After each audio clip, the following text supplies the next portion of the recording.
Support Service, Independent Living for the Future, which is a document that was developed by disabled people in response to the closure of the Independent Living Fund. And we fought a long and hard battle to save the ILF, which we lost. But out of that battle, we got together former ILF members, DPAC members, and disabled people from DPOs right across England. And we developed a vision for independent living. And we're relaunching our vision for independent living because it's more urgent than ever that the British government ends its war on disabled people and meets its duties under the UN Convention on the Rights of Disabled People. And ROFA's vision and NILSS' vision is of a different world where we're supported to lead equal and active lives through and facilitated by a national independent living support service. And one of the purposes of this meeting is to build the foundation for a national social movement that can bring this vision into being. It can realise this vision. As we've seen, the situation for disabled people has got a whole lot worse. We didn't think it could, but it has through COVID, where we've seen 60% of COVID deaths have been of disabled people, while we only make up about 20% of the population. And people with learning difficulties are 30 times more likely to die from COVID than non-disabled people of the same age. So this is a ramping up of the hostile environment the Tories have created around disabled people. It's like a perfect storm that's ending up with us losing our lives. And 10 years of austerity and cuts to social care have left many disabled people in poverty, without services, prisoners in their own homes, and some of us have lost our lives or had our lives cut short. And COVID has accelerated this situation, and we're seeing that it's going to get a whole lot worse. You can only need to look at what's happened in the London borough of Croydon, where they're destroying and slashing services because they're virtually bankrupt. And adult social care is one of the big losers in that cuts. So, and I don't believe that Croydon is going to be the first. We've seen Northamptonshire already gone, and it's certainly not going to be the last local authority to go bankrupt. And I don't believe there's any local authority in the country that's meeting its duties under the Care Act. And we're going to hear later from a battle that's going on in Norfolk, trying to hold the local authority to account for its treatment of disabled people. And the other thing is that whilst Boris Johnson tries to tell us that austerity has ended, there's no evidence of this, particularly in local government. And the Tories have shown that they're completely impervious to statistics, evidence, and UN conclusions and condemnations. However, we also need allies right across the political spectrum, and particularly from our comrades in the Labour and trade union movement. And the jury's out on the new Labour Party leadership, who have not embraced our vision yet, which is based on the UN Convention. And we've yet to have proper discussions, co-production, consultations with the new Labour leadership. Whilst we know that they've been talking with business vested interests, professional interests, and organisations led by non-disabled people. So nothing about us without us needs to live. And we are hopeful that we can turn this situation round. It was only today that we've had an invite to meet with Keir Starmer, Marsha de Cordova, and Vicky Foxcroft next week. And we hope that this is the beginning of a new relationship. But we really need Labour Party policy to be driven by the National Independent Living Support Service vision. And we need proper co-production with disabled people and disabled people's organisations, DPOs, across the country. So the jury is still very much out, and we will only be convinced when there's a commitment to that real co-production, not just tokenistic consultation. As we always say, actions speak louder than words.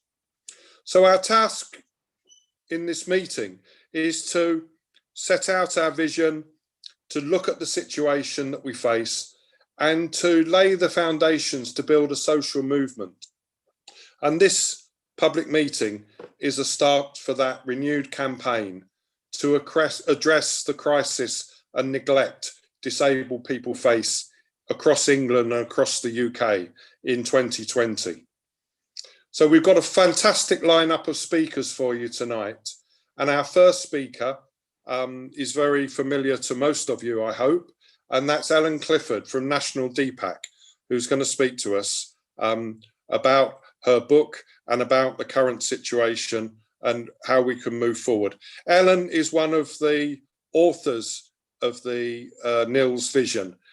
So I'm really pleased to introduce her. Welcome, Ellen. Thanks, Mark. The vision we have for a National Independent Living Support Service, or NILSS as we call it, is, I would say, bold and brilliant. It's founded on strong principles of social justice, and it's also informed by an in-depth understanding of the many considerable flaws that exist in the current system, the system that is supposed to support us.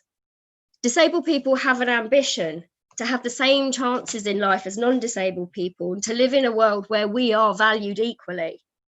Our NILSS document sets out a plan for the kind of support system that we would need to achieve that, steps for getting there, and the changes that would need to be made. There's wide support for it among disabled people, different disabled people's organisations and campaigns, bringing together people with different experiences of disability, illness, and impairment, as represented by the wide range of speakers we have tonight. Through grassroots activity led by disabled people, support for NILSS has been obtained in the form of motions in favour passed by the TUC, Disabled Workers Committee, Unite the Union, the Trades Union Congress, and also even at the Labour Party conference in 2019. And those are no small feats to get that number of motions passed. But still, we found it hugely challenging, as Mark was explaining, to get anywhere with politicians of any colour, to even just have a conversation with us about it, let alone expressing support for our ideas. While continuing to push and to challenge this with all our not inconsiderable might, I think it's important to reflect on why we're up against these barriers. And that kind of touches on some of, I guess, what my book is about. Building an adequate independent living support service capable of upholding disabled people's rights to full equality will require a serious amount of investment and effort. Now, we know that governments make choices and they can always find money when they want to, as Boris did this week for killing machines. But cost arguments is something that we can argue back against. We can argue just that they can always find money when they want to. And we can also present our argument that spending money on independent living for disabled people represents a social and economic investment. But there's an additional barrier, I think, and that's something we need to recognise, is that putting this amount of public money and effort into services that directly benefit disabled people would represent going against the principles that were established in the founding of the welfare state. And that, I would say, is principles around prioritising those who contribute via taxation and prioritising what public money there is on those people who are seen to be most useful in the labour market. Support for disabled people who may never take part in the labour market doesn't flow naturally from capitalism. There's no interest in it from the perspective of the profit motive that underpins our current economy. Supporting pensioners is wise, for example, because workers need to think that they're not going to starve to death after they reach retirement age, otherwise they're not going to bother working. Spending money on education and healthcare is also wise because it brings benefits back for the economy through making sure that you have fit, healthy, and adequately trained and skilled workers. But spending money on us is seen as a different matter, I think. And that's why support for us will always be done with one eye on making sure that our experience of life isn't better or equal to the lowest paid workers. And I think it will always be the first thing that's going to be cut in times of recession. That's why the post-Second World War settlement deliberately excluded disability benefits. And it's also how I would explain the way that social care was left out of that settlement. Peter Beresford, I think, is kinder than me. An article that he wrote, he thinks it was more an accident. I mean, at that time, disabled people weren't seen in society. They were segregated. He sees it more as that we were forgotten. I think I'm a bit more cynical and feel that possibly it was more deliberate disinterest. But the situation for disabled people after the welfare state was founded was very much similar to how it was before, with support provision dominated by large institutions where terrible neglect and abuses took place. I'm sure we're all familiar with what went on. It was only following several big abuse scandals and a Tory cost-cutting agenda that the big institutions were closed and replaced by smaller ones, and disabled people were gradually conceded greater rights to live in the community. And this is the history that is so well known to us, but it's something virtually unknown, I generally find, among non-disabled people. Many more of us live in the community today, but our lives are still so hidden. Scope research showed that nearly half of the population claim they don't know a disabled person. Much of what society thinks, what it thinks it does know about disabled people, I would say, is based on myths and misperceptions and dominated by oppressive ideas that view our lives as personal tragedy. Among people who think they care about social justice for disabled people, I often hear talk of how bad community care was, how those nasty Tories threw people out of these havens of support and sanctuary into the community without adequate support. I definitely agree that enough support hasn't been put into, enough resources have not been invested in support for disabled people to live in the community. But when I hear this, I can't help but challenge back and ask whether people are aware of what went on in those places.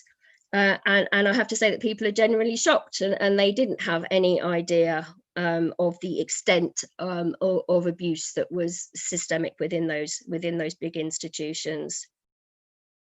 I think most people who haven't had the opportunity to learn any better, they think it's a case of assuming that so-called care services are just automatically good places for disabled people. And that's a point that is very well made in John Pring's book, Long Care Survivors, that was about an abuse scandal. And in that, he quotes a father of one of the victims, and the father says he just had no idea that something like that would have been happening to his son in a place that he assumed, because it was a support service for disabled people, his son would be receiving very good care. The reality, I would say, is actually the opposite, and it's often within services paid for by the state where disabled people feel the hardest blows of oppression, be it through neglect, disrespect, disempowerment, or direct abuse. And generally that can be linked back to underinvestment. So we've got an enormous mission of education on our hands to show why we need something as groundbreaking as NILSS in the first place. And to argue what's wrong with the current system, what's so badly wrong that we need a fundamental change. And that's before we've even touched on the issue of disabled people who haven't come across the concept of independent living and are put off by the term. The term independent living has been cynically subverted by local authorities and government over austerity to justify cuts, and we hear of them arguing that the removal of essential daily support is somehow progressive and in the best interests of disabled people. They are supporting independent living by cutting services. So there's a huge amount to do in terms of educating people about why we need this. But I do think we are beginning to make small steps. I know a lot of work has been going on with Keep Our NHS Public. I also think it's important tonight to mention Sian Vasey, an independent living campaigner who recently passed. She was very active in an organisation called Reclaim Social Care. And I'd like to acknowledge the sad gap that I think her passing does leave us with. But what I want to finish on is a slightly more hopeful point. And I'm just going to read a section from a paper that's just been published by Claim the Future. And that's a project led by John McDonnell, looking at the kind of radical policy proposals that we need for a fairer society. Within that document, they've moved away from calling it a national care service to a national care and support service. It's not quite NILSS yet, and I think that that's a decision they've made on the basis they don't expect people to be familiar with what we mean by the term independent living. I think we still have educating to do on the particularly negative connotations that the word care has for disabled people and its associated the power imbalance and why that's problematic. But anyway, so and I'm going to try and read this at a reasonable speed because I know that it's a pain for Nikki when I go too fast. Nikki, shout at me if I okay. A national care and support service is needed with the status, respect, and commensurate resources of the NHS to meet the needs of an ageing population and to ensure independent living for disabled people. It should be funded from progressive taxation, free at the point of use, and have universal coverage, and be staffed on terms aligned to the NHS. This service must deliver the right to independent living as outlined in Article 19 of the United Nations Conventions on the Rights of Persons with Disabilities. And it quotes that article. It must be grounded in an understanding of the particular forms of oppression that disabled people face and be consistent with the disabled people's movement independent living philosophy. This is not about disabled people doing everything for themselves, but having the same chance to live and participate in the community as non-disabled people with choice and control over the support they receive. Support for disabled people and the social care support workforce should not be seen as a burden on the economy, but understood as a social and economic investment that benefits us all.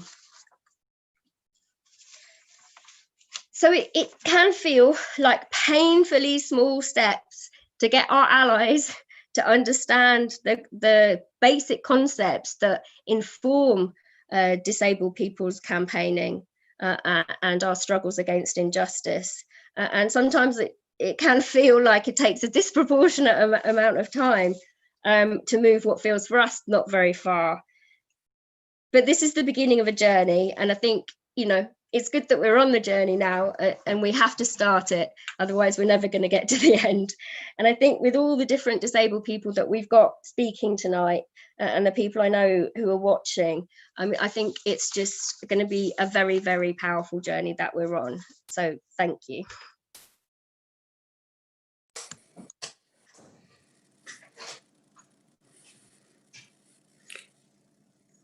Thank you, Ellen. That's a fantastic start to the meeting and a great introduction.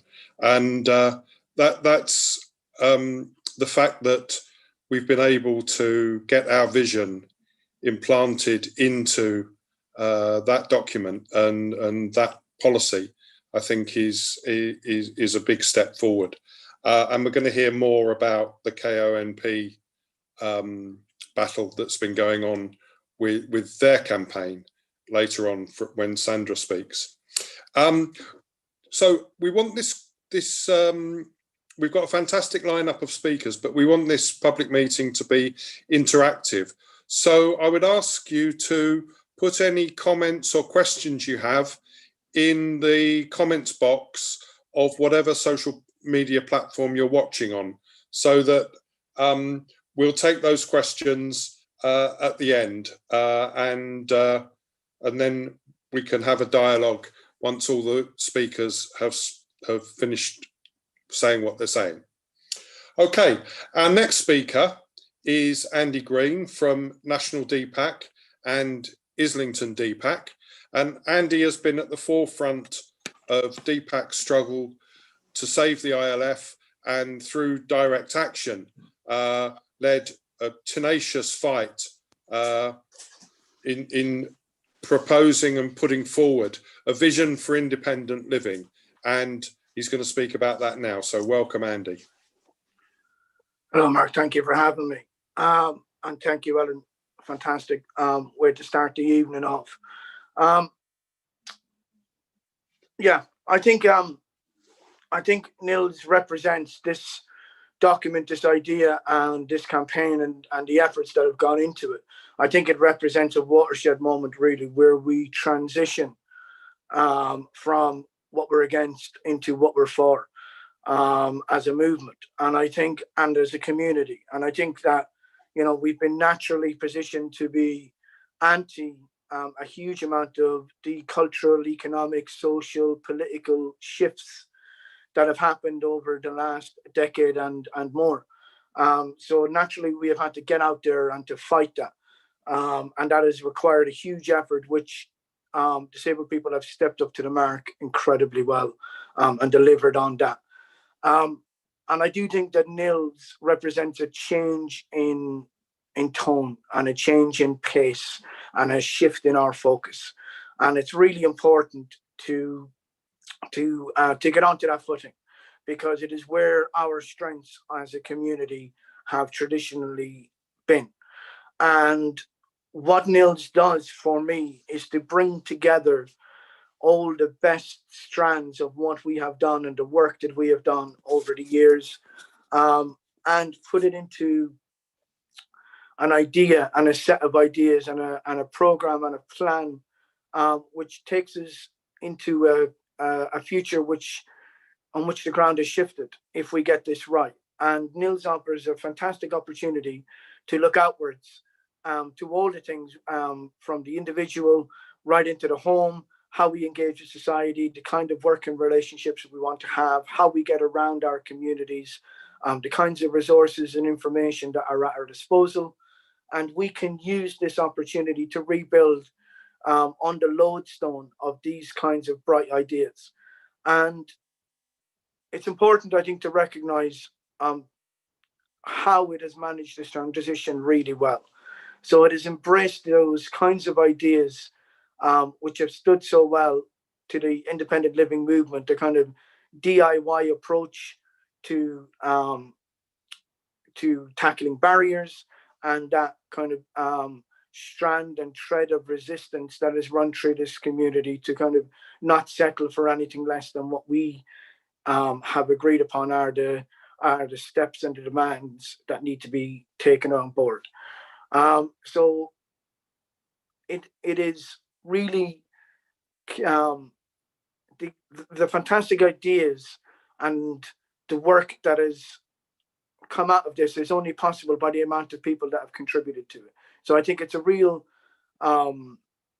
tribute to our community that we have managed to kind of uphold that long-standing tradition of working together, of solidarity, of addressing kind of our real world barriers in a practical and pragmatic approach, and really over a period of time, I've made sure that the community, as much as possible, has been brought into this, and their ideas have been framed and put together and pushed back out as NILSS in a way which has paid tribute and really honoured those kinds of traditions. And that's fantastic, because it means that it gives a consistency and a working model that we know works, for disabled people, and that we know produce the best kind of work and workloads that are going to inevitably result in the kind of inclusive and accessible society that we want to see if delivered right. And I think the second thing that it does really, really well is it looks forward in a way which, again, has always been a strong point to us. We have never been afraid to kind of challenge what the assumed norms and myths were that held together the world that we live in. And we've always been unafraid to kind of go out there and reshape the world in our own image as much as is possible when we've been given the opportunity to. So I think NILSS is the kind of forward-looking idea that brings into focus the contemporary new ways of working, such as demanding publicly owned services that are democratically controlled, that address power dynamics, that redistribute wealth, and that deliver agency on a mass scale to individuals and communities, which can change how people see themselves, how the community sees itself, but more importantly, change how the dynamics works between disabled people and wider society. And I think that is the most important thing that we can do, is that we can be forward looking in a way that is embracing the challenges that we as a community face, but is also conscious of how those challenges can be met in a way which also brings a universal benefit and a shared positive outcome for wider society.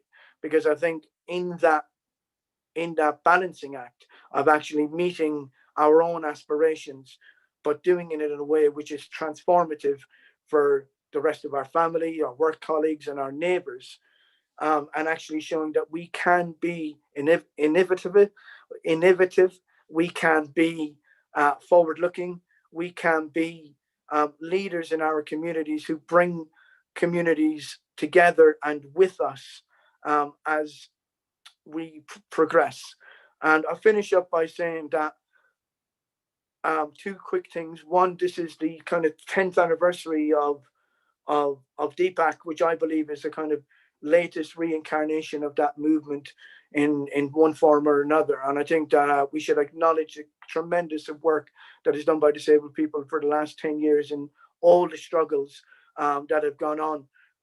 And really it is a kind of pause to reflect on the successes that have gone on in that time, but also that we should be fearless now and take those experiences of the last 10 years of DPAC and this version of the movement, of the previous incarnations of the independent living movement and the disability movement, and project that forward in a way which also honors our traditions, and be fearless and innovative again to address the post-COVID world in the way that we have previously. And that is being unafraid to make demands which reshape society, to be fearless in how we deliver that message and the kind of spaces we create to be heard, and to once again build the kind of community that strengthens ourselves and empowers the people within it, but is also a bridge and a pillar around which allies and other campaigns and other communities who are involved in the struggle for social justice and to improve the material conditions for all of us can get involved in. Because I think by honoring what we have done, by continuing to progress in that tradition, we have not only hit the mark with NILSS, but we will continue to hit the mark in the right way time after time by sticking with that work and the model that has borne so much fruit up until now. Thank you.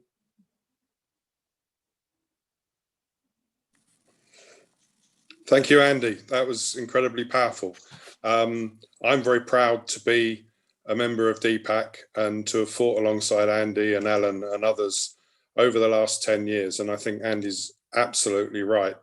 DPAC represents the continuity of that struggle of the disability rights movement and the direct action network to really fight austerity over the last 10 years. But also NILSS represents a vision that everybody can coalesce around and campaign for together.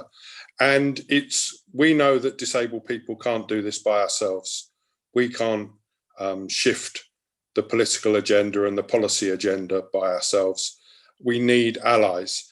And I'm very pleased that I've got a statement of support and solidarity from the Social Work Action Network, who have been part of our discussions with allies. And it says SWAN is in full support of the campaign for a national independent living support service.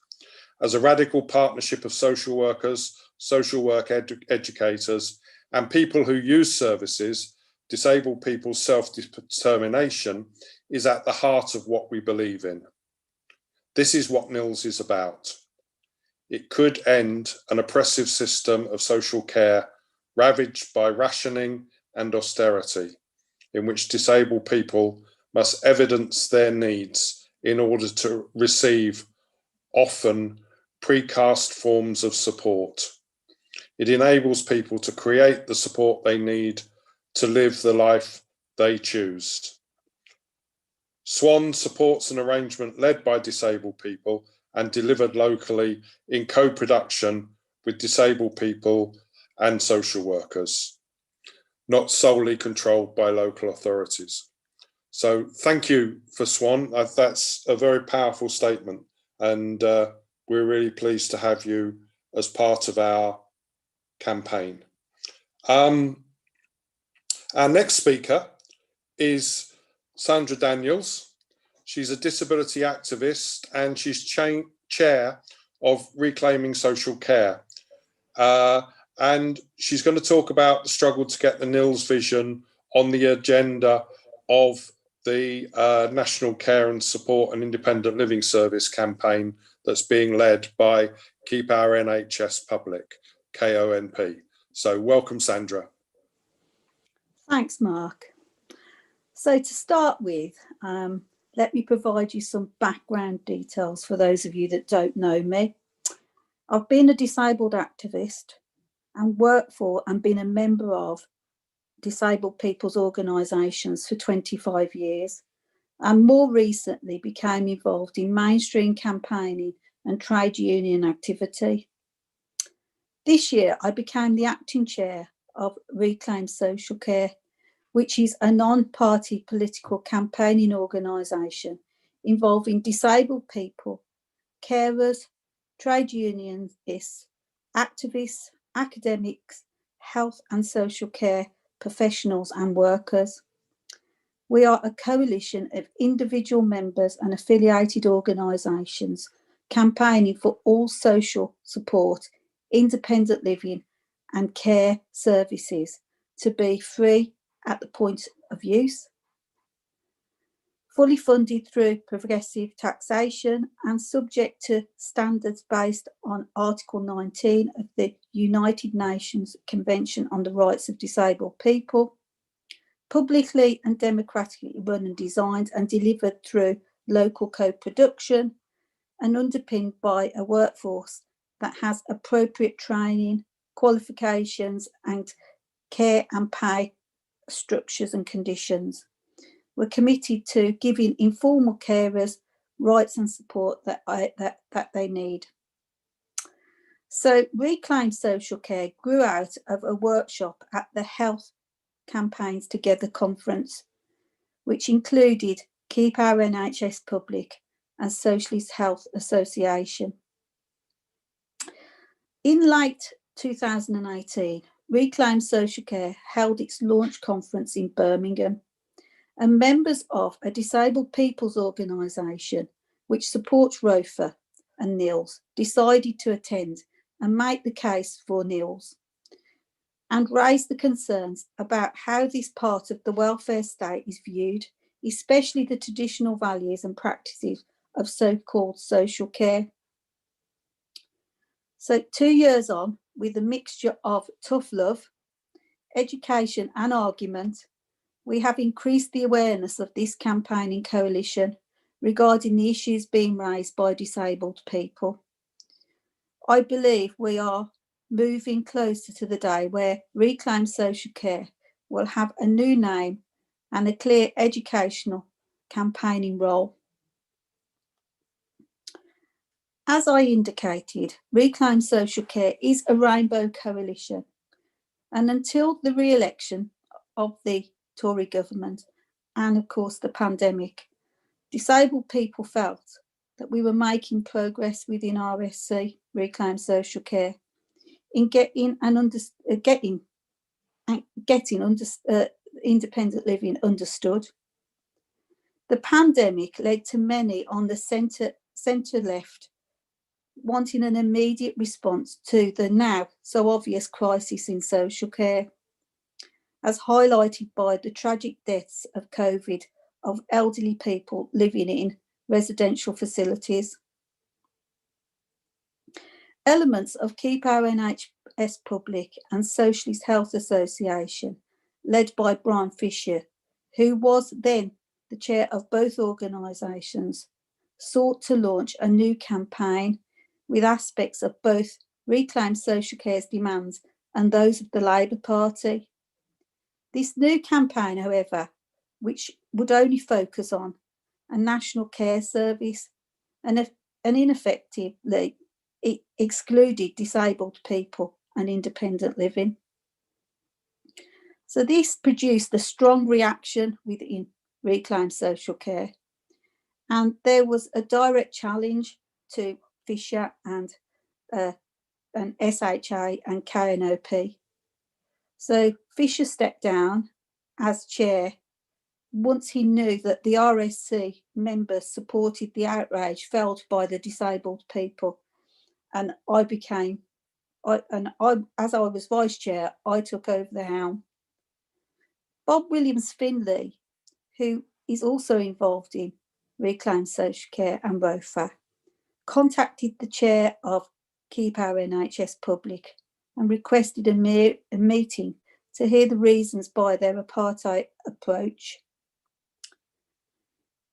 Fearing public denouncement by disabled people, a three-way meeting was hastily arranged between Keep Our NHS Public, myself from Reclaim Social Care, and Mark Harrison and Bob from ROFA. It became clear that within sections of Keep Our NHS Public and Socialist Health Association, there was a mix of confusion and hostility towards what they assumed to be independent living. ROFA's position paper acknowledges there are issues around public and professional understanding of independent living, as outlined by Ellen. To cut to the chase, however, the three disabled members who met with the KNOP won the sympathetic ear of the chair, which subsequently forced one of the instigators of the original campaign to propose a challenge to us to rewrite the demands. So we did. We know KNOP would not let go of the National Care Service element of their campaign, but RSC's aims and support for independent living are now within the 7 demands of NACSOR's campaign. Bob and I believe that ROFA and RSC would prefer one campaign rather than 2. But I believe that ROFA and but disabled people cannot always control the bigger picture.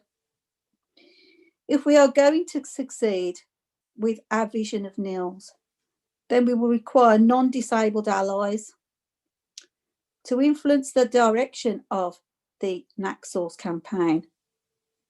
We think this offers an opportunity so that we can educate and get people on board. As chair of Reclaim Social Care and Bob representing ROFA, we will continue our involvement within the National Care Service and Independent Living NILSS campaign. We'll ensure its works committed to the development of a national framework capable of fostering a culture of support and independent living delivered through community-based services, where activities are co-produced in a way which services are planned and delivered in a mutually beneficial way, which acknowledges disabled people's experience. I do realise that disabled people have experienced good and poor examples of co-production, but recognising that it does have value if correctly applied. It's a way of realising what lies behind the disabled people's movement slogan, "Nothing about us without us." We will keep reminding the NILSS campaigners that it is vital to acknowledge existing inequalities in power relations, because obviously that leads to a lack of inclusivity. Differences in how we move forward will exist, but with openness and transparency and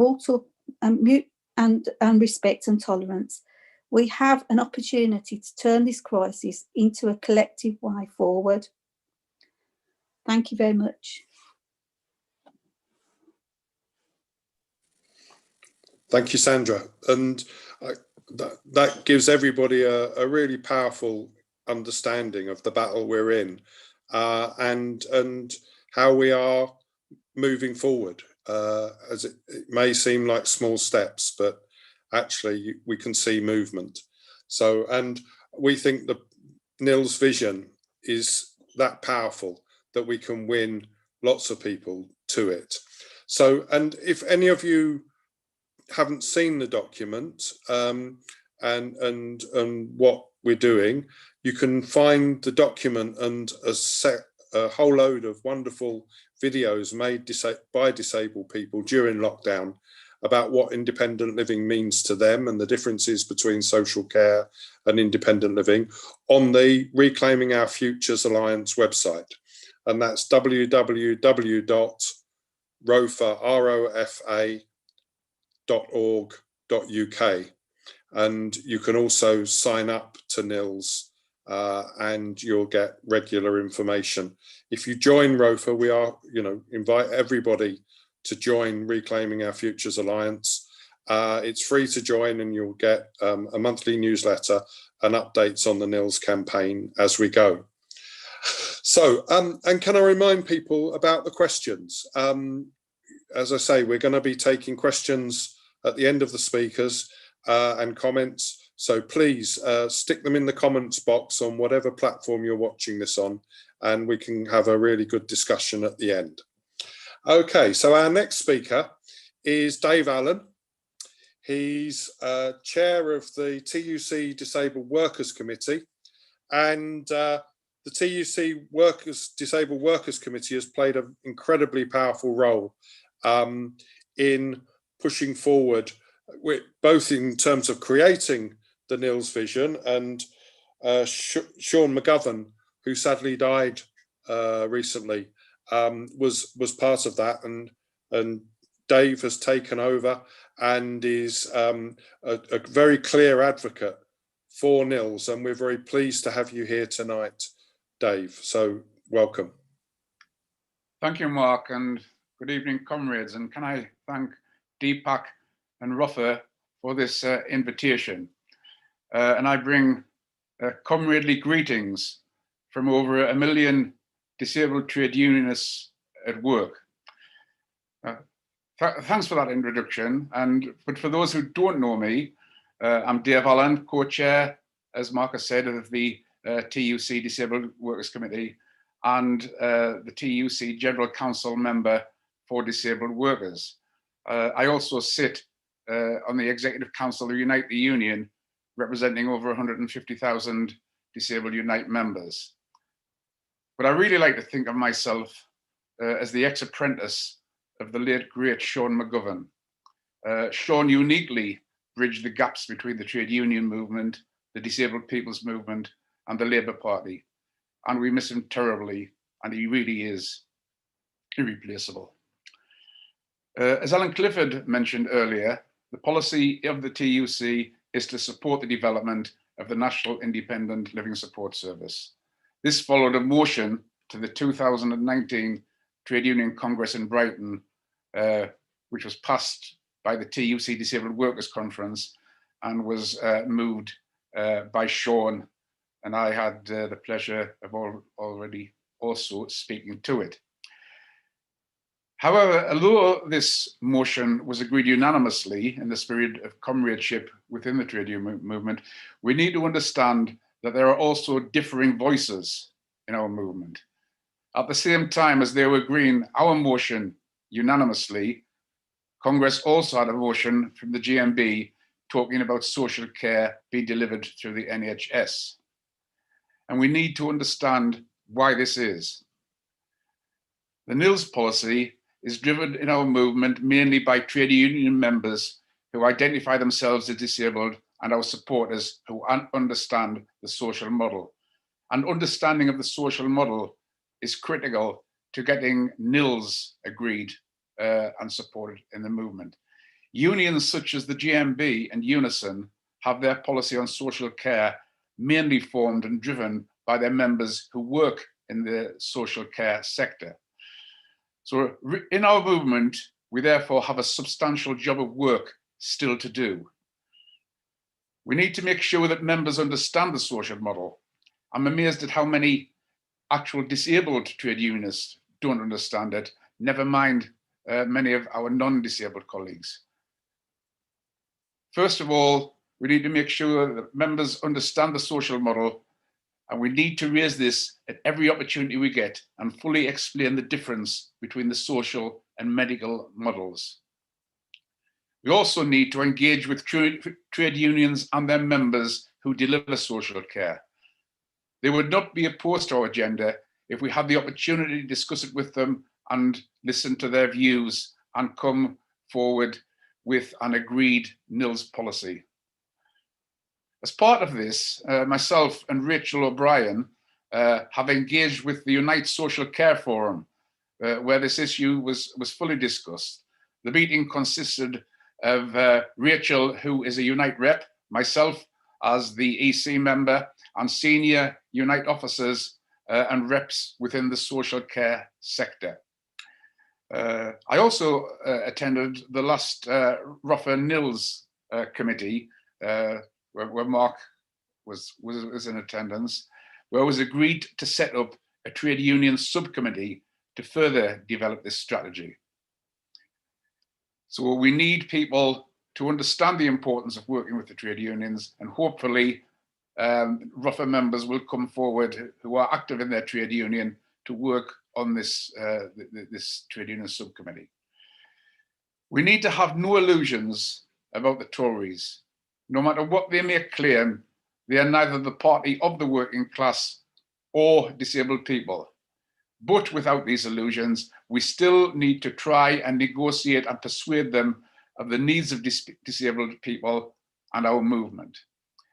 We in the trade unions are engaged in a campaign and an exercise at the moment to try and prevent the Tory government from ceasing the Union Learning Fund. They have given notice that it will end at the end of March this year. Now, although they are Tories, we know they hate our movement. We have to negotiate with them. However, again, without illusions, it will only be a Labour government who can really be persuaded to deliver independent living and a national independent living support service for disabled people. I'm really pleased to hear tonight that Mark has been invited to the roundtable event with Keir Starmer. I believe it's on the 8th of December. If it's the same event, Unite have also been invited, and I look forward to seeing Mark and our other comrades there. Indeed, there's several of us on this tonight who worked with the Labour Party between 2015 and 2017. This was part of a project called the Disability Equality Roadshow, and we worked with the then Shadow Secretary of State for Work and Pensions, Debbie Abraham. So people like myself, Ellen Clifford, Sean McGovern, and others worked on an intense campaign. We had several events around the country. A tremendous amount of evidence was gained, put together, and the Disabled People's Sub-Manifesto for the 2017 general election, Nothing About You Without You, was launched in Manchester on the Saturday before it. It received tremendous support from both disabled people and disabled people's organisations. So the task, comrades, we have to set ourselves is to build alliances, work with other parties, not just political parties. We in the trade union movement want to work with disabled people's organisations. We need to deliver the agenda for a national independent living service because our members need to be able to get to work before they can carry out their tasks at work. And a support service is what is needed for them. So I'll just finish on that, Chair, Mark, comrades, that there needs to be joint working between DPOs and the trade union movement. Thank you.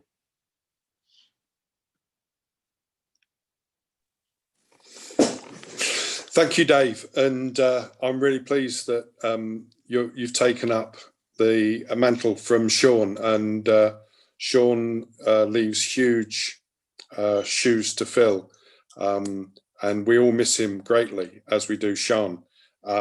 But we're really pleased that you're taking his fight and our fight forward. Our next speaker is Andrew Lee, and he's the director of People First, which is the national organisation led and run by people with learning difficulties. And Andrew has been a member of ROFA and NILSS right from the start. And I'm very pleased to welcome you here tonight. And he's going to speak about the situation faced by people with learning difficulties. Andrew, over to you. Hello, Mark. Hello, everybody. Right, so for those that actually don't know me, I joined the self-advocacy movement through my local People First group, North Herts People First, now known as Hertfordshire People First, back in 1994. And the thing that was really important at that time was that I'd gone through an education system that was not accessible to me, and it was a ray of light to come across a group of people that had had the same experiences as me, because up until that point I felt very alone in the world.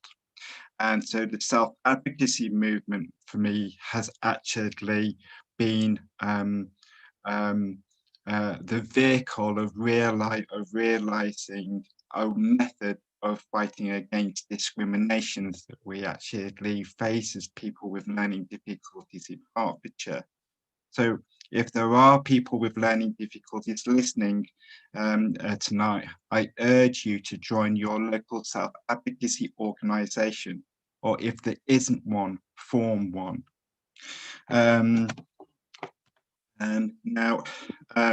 So social care, we all know, is actually been in crisis for more than 25 years.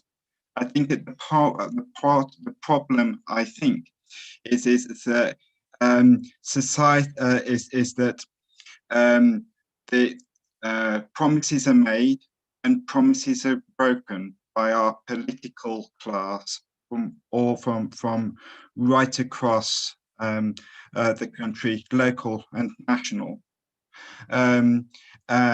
So we've been promised a green paper, and we're still waiting 5 years. 5 years on. This is why we have to take matters into our own hands and write the national independent support service paper too much money is still going into buildings rather than supporting people to make something of their lives.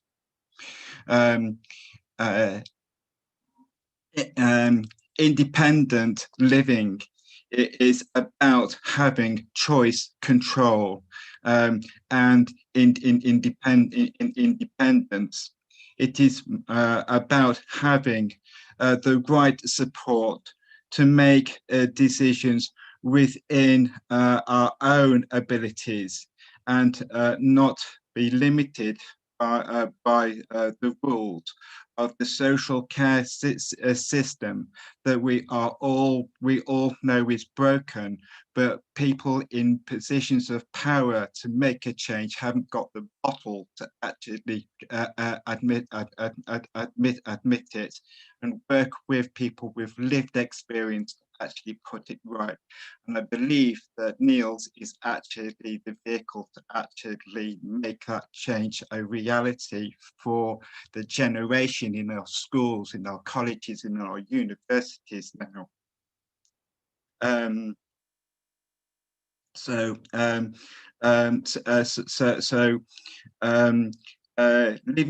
Living independently in our own community with the control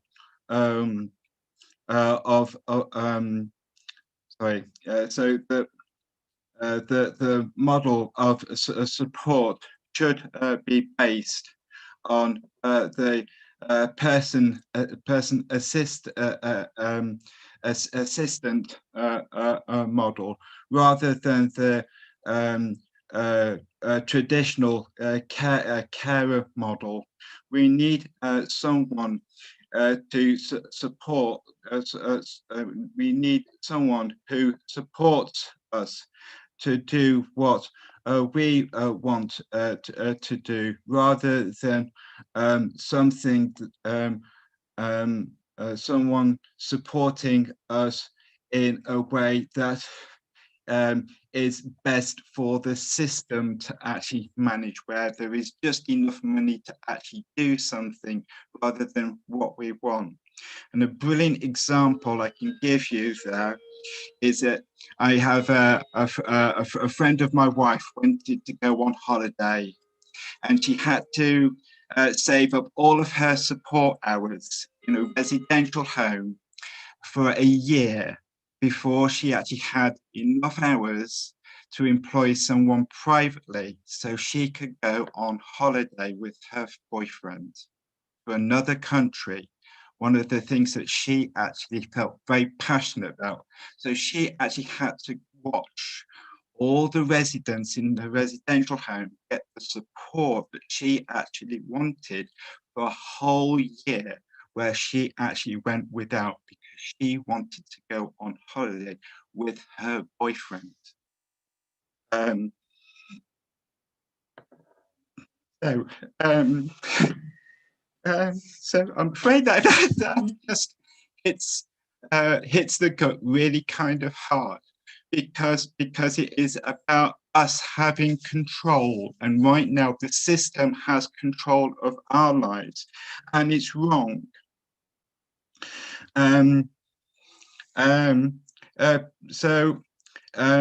We need to make sure that rather than actually thinking about what's in the budget, what is best for the person, families need to be close to their loved ones. Why is it that local authorities will give other local authorities billions of pounds when they won't actually put the money into their own local system so that families can act, and families and friends can be together?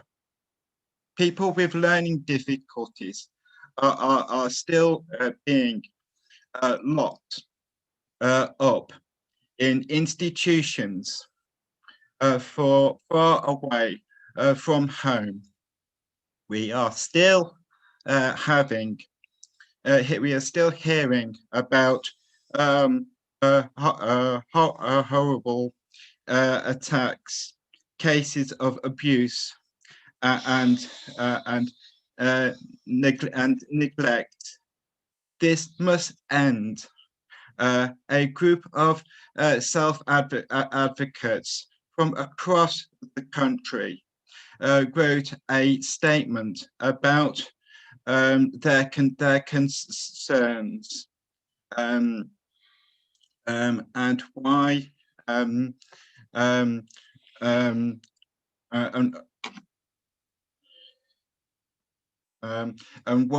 and why people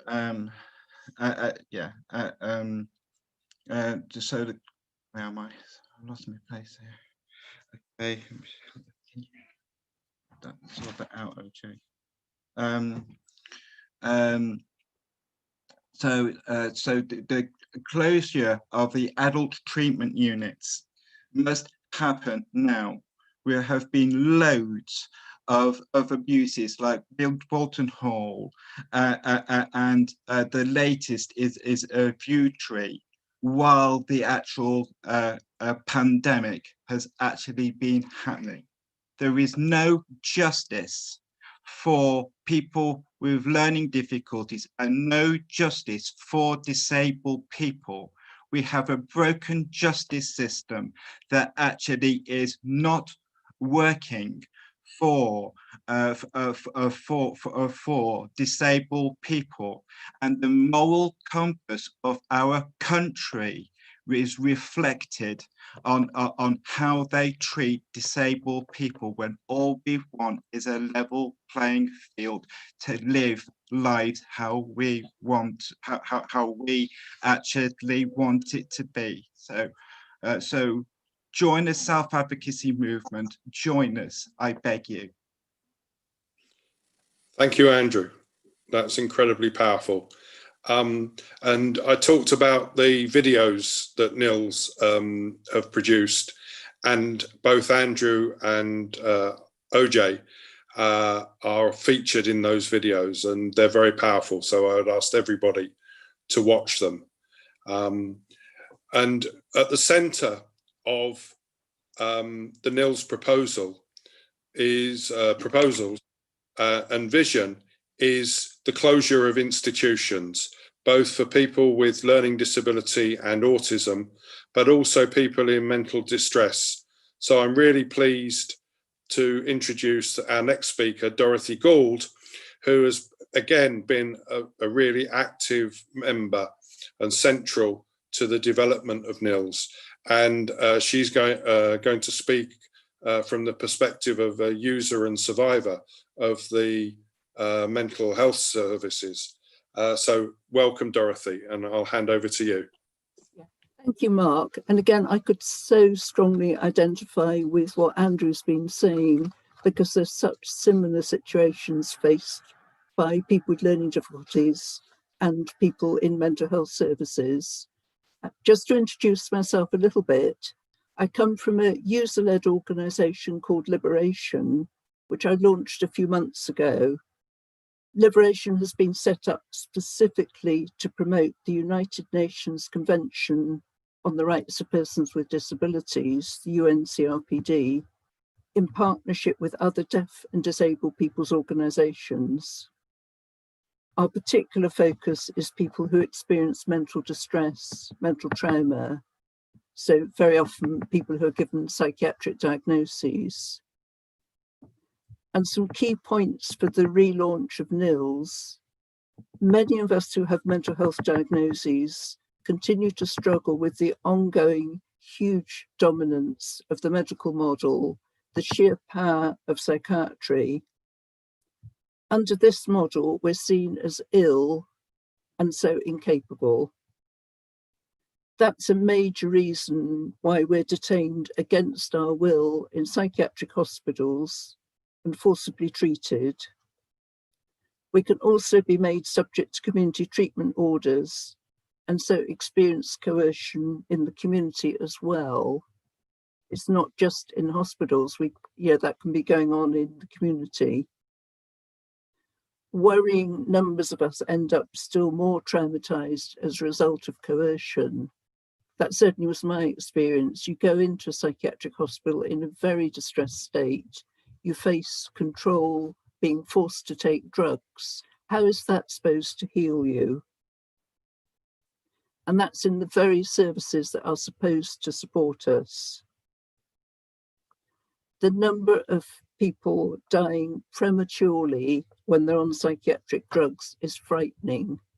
It can be 15 to 20 years earlier than the general population. It's a complete disgrace. And again, it's obviously become worse still under COVID. Quite apart from the fact there's been a growing questioning of the scientific basis for diagnoses and psychiatric drugs, the medical model fails to recognise that mental distress and mental trauma are often an actually perfectly normal reaction to extreme stress. Yet the medical model is becoming ever more dominant under COVID-19. Thus, very understandable distress arising from the virus, from poor handling of it by the government, and from further discrimination is seen as an illness. Regarding us as incapable, even with support, is a serious form of discrimination. We're no more incapable than anyone else, than any other disabled people. The use of coercion on us is also in complete breach of our right to independent living under Article 19 of the UNCRPD, and also of other articles in the Convention. The NILSS has major strengths, which I very much welcome. As it's relaunched, we would like to see still further recognition in it of the need to move away from the dominant medical model in services for us as well, and the need to end all forms of coercion. That will mean also contesting the Mental Health Act review recommendations, which are actually likely to be out pretty soon now in a white paper. These recommendations do advocate improvements, and a lot of people therefore have greeted them with enthusiasm, but they still fall well short of a full human rights approach, the sort of approach that is in the NILSS documents. Why are half rights thought to be good enough for people in mental distress? In common with other disabled people, many of us also experience more than one form of discrimination. For example, poor living circumstances and prejudice against us because of our gender, ethnicity, sexual orientation, and or age, both in services and in society as a whole. Multiple discrimination has also worsened under COVID-19. So has hate crime, as many of you will know. We welcome the existing NILSS emphasis on equality, and we'd like to see this made still more wide-ranging as the strategy continues to develop. Thank you. Brilliant. Thank you, Dorothy. And as I already said, you know, Liberation's vision is central to ROFA and NILSS vision, and we will campaign for the full implementation of the UN Convention into UK law and create that situation. So thank you. Our next speaker is Mary Ellen, and I said that NILSS came out of a fight to stop the closure of the Independent Living Fund, and Mary Ellen was a recipient of that fund and was central to that fight. And so I'm very pleased to introduce Mary Ellen, who is also a member of National DPAC. Over to you, Mary. Thank you, Mark. Can you hear me clearly enough, Helen? Yep, that's great. Oh, brilliant. Okay. Hello, everyone. As Mark said, I'm part of DPAC. I've been supporting DPAC since the since it began in 2010, and I've recently joined the steering group. And yeah, I'd been campaigning for disability rights since 2010, but in 2015 it became personal. It became a personal fight because the Independent Living Fund closed, and suddenly my own situation, my own care was in jeopardy. As central governments closed the Independent Living Fund, they handed it over to local authorities, but the funding was not ring-fenced, and it became a postcode lottery. So right next door to my local authority, the Ealing local authority decided that they would make no cuts. In fact, they decided to cut all user funding that was required towards care, whereas my local authority used it as an excuse to cut care and to increase the charges that they would implement and expect users to pay. And so began a long legal battle, which is still ongoing. 5 years later, I'm still fighting, and it's really hard. Sorry. The Independent Living Fund gave me independence, gave me choice, gave me control, respected me as an individual, respected me as a human being. The cuts did the opposite.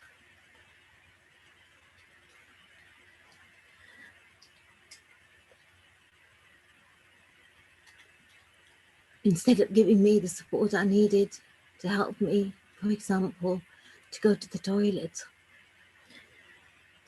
I was told that they would increase my independence by removing my need for carers, by providing me with incontinence pads, adult nappies, expecting me to be in them 12 hours at a time, changed every 12 hours, expected to soil myself.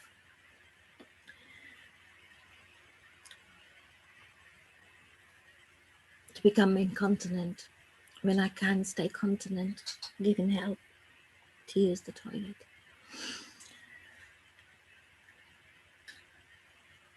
Sophie Partridge, who passed away a few years back now, she spoke out about the Independent Living Fund closure before it closed. And she harped on about toilets, going for a wee, how important this natural human experience was, how essential it was. If you put a child in nappies who doesn't need nappies, it would be counted as abuse. If you left a child who did need nappies in soiled nappies for 12 hours at a time, it would be counted as abuse. And yet, in the name of cuts, in the name of closures, this government and local authorities think it is perfectly reasonable and acceptable to dehumanize us.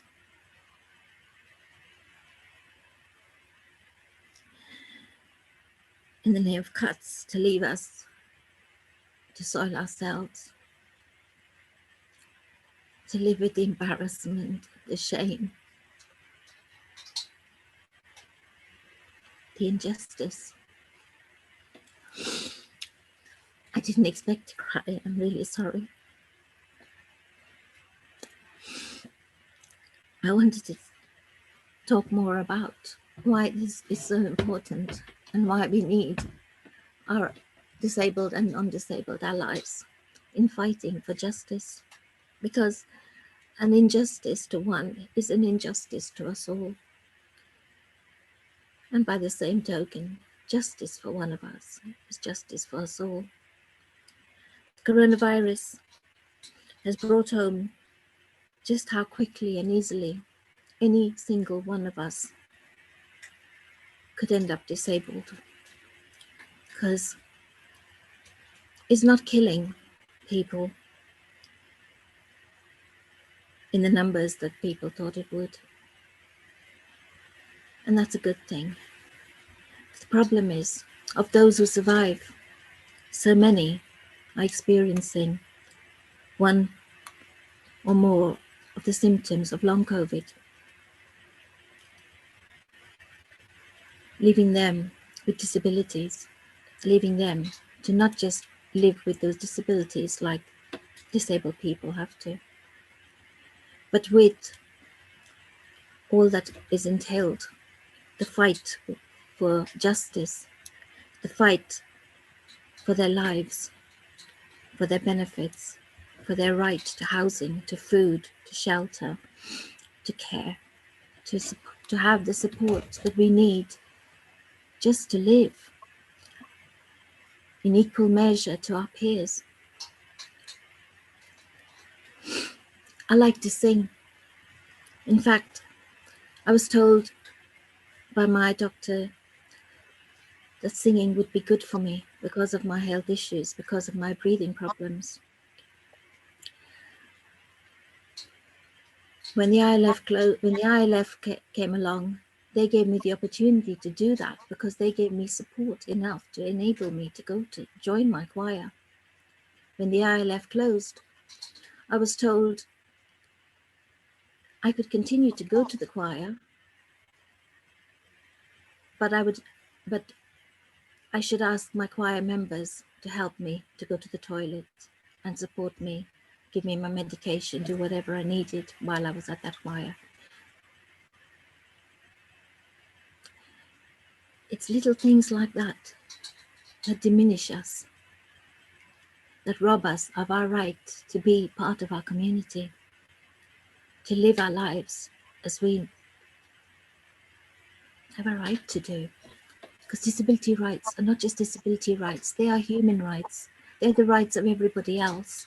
Everyone else has the right to go to a choir.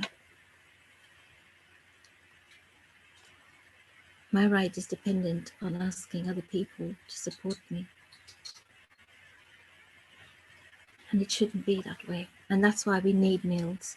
We need everybody to be fighting for the right to have an independent living support service. I don't know how I'm doing for time, but I think that's great, Maria. We should wrap up there. Thank you. So, thank you so much. Powerful stuff. Thank you. Thank you. Okay. For those of you that want to get involved and become active members, sign up on the ROFA website. But also, for those of you that are active on social media, both ROFA and NILSS have social media presence on Facebook, Twitter, and NILSS on Instagram. So like us, sign up and share. We've started, as part of the relaunch, a campaign on social media using the videos, and we want to get a much greater reach. So brilliant. Sign up, get involved, and become part of this movement. I've been asked to give a plug to an important meeting next week. Next week is the International Day of Disabled People, and DPAC and the People's Assembly are jointly organising an event entitled Staying Strong and Proud, Celebrating Deaf and Disabled People's Resistance. And speakers include Cherry Lee Houston, Tourette's hero, Paula Peters, John McDonnell, and comedy from Lawrence Clark, amongst many others. And it will be live streamed on DPAC's pages Facebook, Twitter and YouTube next Thursday. So a week tomorrow. So all engage with that. So our final speaker tonight is a close friend of mine, and she lives around the corner from me here in Norwich. So I'm very proud to introduce Jenny Main. In Norfolk, we have fought austerity cuts for the last 10 years under both Labour-led Rainbow Coalition and under Tory regimes. And one of the greatest indignities has been the fact that under the Care Act, local authorities can charge disabled people for their services. And this has had a devastating effect. This is an unfair and inequitable tax on disabled people. And young disabled people in Norfolk are fighting back, and so are their parents and carers. And Jenny is going to talk about that fight. So welcome, Jenny. Thank you, Mark. Yeah, I feel really honoured to be asked to speak. And as Mark said, my name's Jenny and I'm from Norwich. And I'm here today as a parent and a sole carer for my son, who is 23. He's got learning disabilities and autism. I've been asked to just give you a perspective, and it is just a perspective, on elements of the charging for social care for people with considerable disabilities as I've experienced them, obviously on behalf of my son.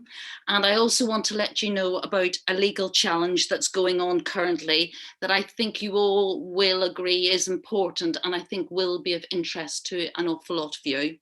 So I think the first thing to say is that I am not an expert on charging. I'm a parent, but I do know some fundamentals that relate to areas of contention here in Norfolk. And so I hope you don't mind if I'm just going to go over some of the basics as I understand them, and highlight what I and many other people that I know consider to be the principles and the practices that feel particularly unfair and particularly worrying, and are relevant therefore to highlight this evening. And for those of you listening, tuning in, who know lots about charging, just please bear with me. So the first thing is that in considering the charges that they make for social care, each local authority must ensure that people are left with a minimum income, and the government have set limits. And this is called the minimum income guarantee, and it's meant to be a safety net. You'll note a tone of cynicism in my voice. Well, the first issue is that the amount or the limits that the government have set for this minimum income guarantee. Firstly, people who are of a working age are entitled to a lower minimum income guarantee level than people over 65. So that means that disabled people of working age are immediately being segregated, which means, in my view, that their issues can more easily be marginalised in discussions about social care. And then the government has decided to further differentiate between age groups. And those under 25 are entitled to a lower minimum income than those who are over 25. Again, more divisions. Local authorities are obliged to assess anyone who's receiving social care and consider their income before deciding what to charge them for services that they receive. And each local authority will have a charging policy. What I should say is that the government don't have to use an approach that is based on leaving people with the minimum income guarantee. In fact, they can allow people to have a higher residual income. It's a choice, even though decision makers will often say that they are simply following government guidelines. So as a result, people across the country with similar circumstances are being charged different amounts and left with different amounts to live on. Yet another example of the postcode lottery. As part of their charging policy, every local authority will decide what they take into account when they're assessing someone's income. So, for example, if in Norfolk, someone receives the enhanced rate of the daily living component of personal independence payment, the local authority is choosing to take that into account. This is particularly unfair for disabled people who are living at home.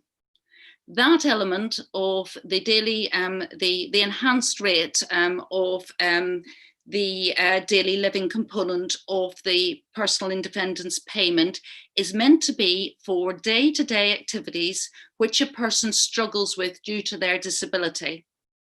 So our local authority are counting that as income. But if someone is living at home most of the time, they're reliant on their family for support. Even if they are receiving day services, that is only a set number of hours. And the majority of time, the disabled person is still relying on their family to provide support for these day-to-day activities, or they have additional costs associated with those activities. Local authorities, when they're considering charging, should be considering disability-related expenses in their assessments. And again, there's different approaches across the country. For example, a neighbouring local authority to us have a policy of disregarding £25 a week as standard. So what that means in practice is that a person is left with a disposable income of £25 in addition to the minimum income guarantee. Whereas in our local authority, which is Norfolk, make people go through a torturous process, and the feedback is that it usually only results in an additional few pounds, and by that I mean £2 to £3, nothing more.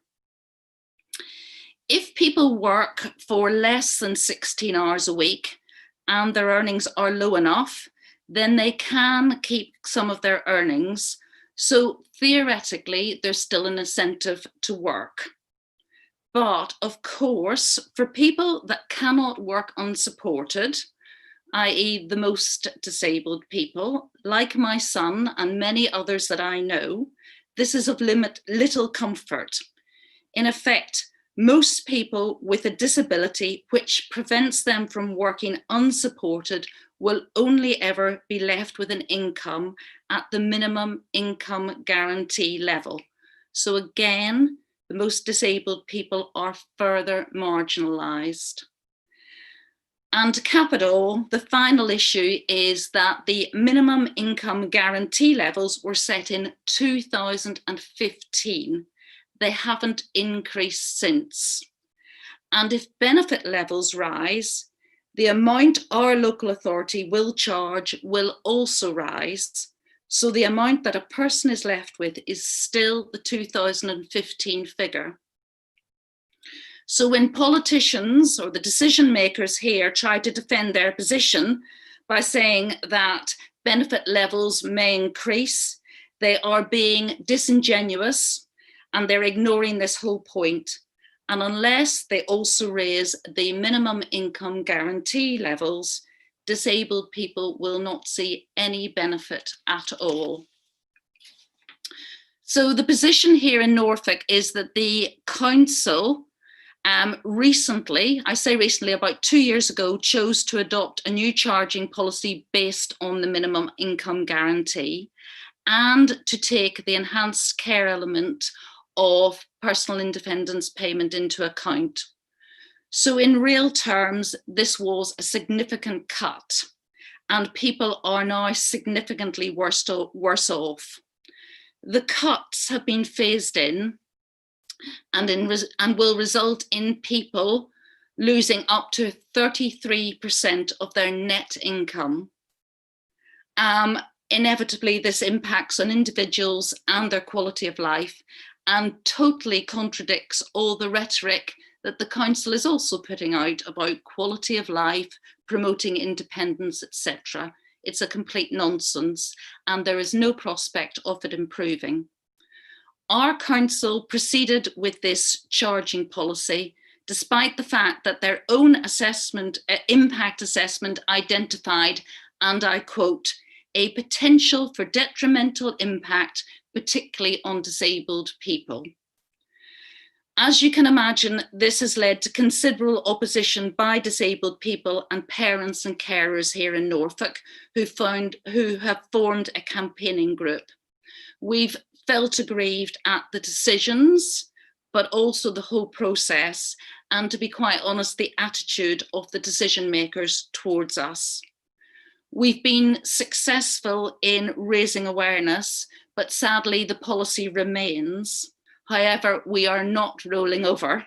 And I'm going to finish by alerting you to some legal action that is happening now in the form of a judicial review. The case relates to the principles I've just been talking about, and it has been allowed to go ahead or to proceed because it was deemed that there were significant grounds to warrant a judicial review. So in effect, it has passed through the first hurdle. The action is being taken by a claimant who's disabled and of working age. And the solicitors who are representing the claimant are making the case that the council's approach to charging will leave her on a permanently depleted income and in effect discriminates against severely disabled people. I'm sure that you will all join with me in hoping for a positive outcome for the claimant, I think the outcome will be significant in so many ways. The case is being held on the 2nd and 3rd of December. It's being held remotely. People can access the hearing, but the court want to know in advance who is going to be attending, albeit remotely. The list is literally closing tonight. So if anyone here would like to join in remotely to watch and hear the hearing, we need your name and email address tonight. And I'm sorry it is so last minute. But if you do want to, please send it to us now. And the best address is info, I-N-F-O, at rofa, rofa.org.uk. Thank you.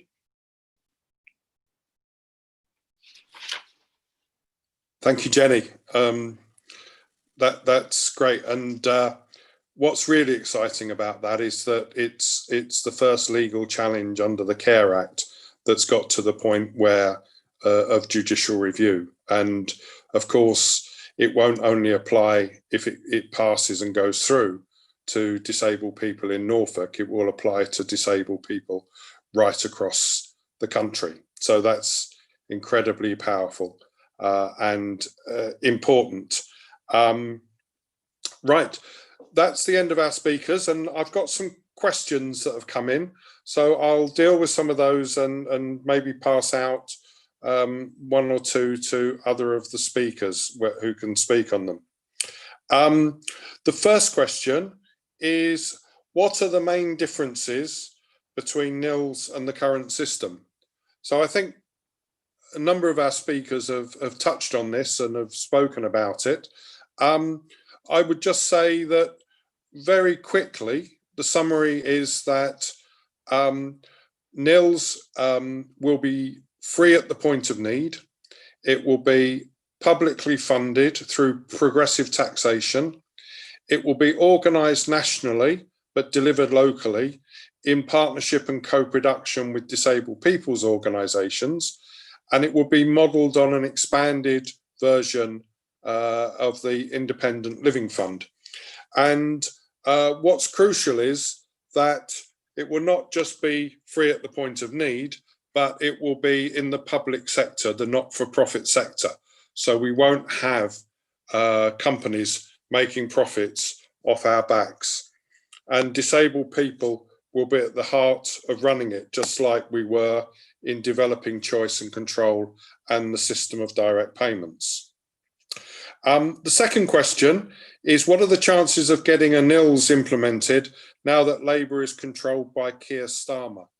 I'd like to hand this one over to Dave Allen, if I can, because he spoke about the Zoom meeting that we've got with Keir and Marsha and Vicky coming up very soon.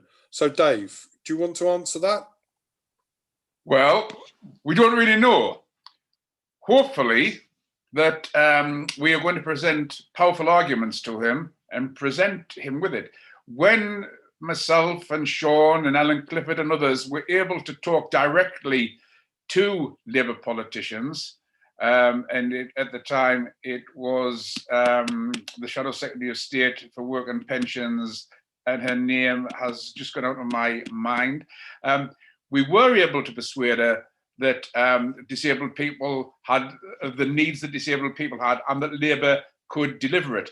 But it was only because we'd got rid of the previous Shadow Chancellor, Ed Balls, and we had John McDonnell in charge and Jeremy Corbyn.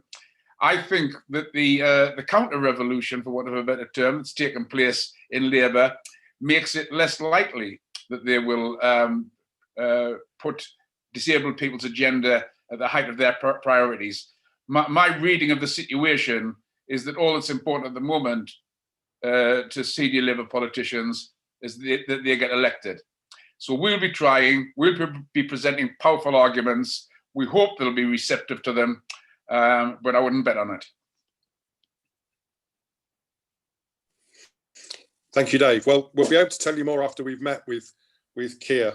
The next question relates to that a bit, and it says, have any major politicians backed or supported NILSS?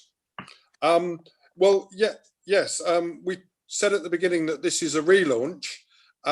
We did originally launch NILSS in the House of Commons, and Marsha de Cordova, who was the Shadow Minister for Disabled People at that time, and she's now the Minister for Women and Equalities, Shadow Minister. Marsha hosted that launch and spoke very powerfully. And we've had meetings with Vicky Foxcroft, who's also the current Shadow Minister for Disabled People.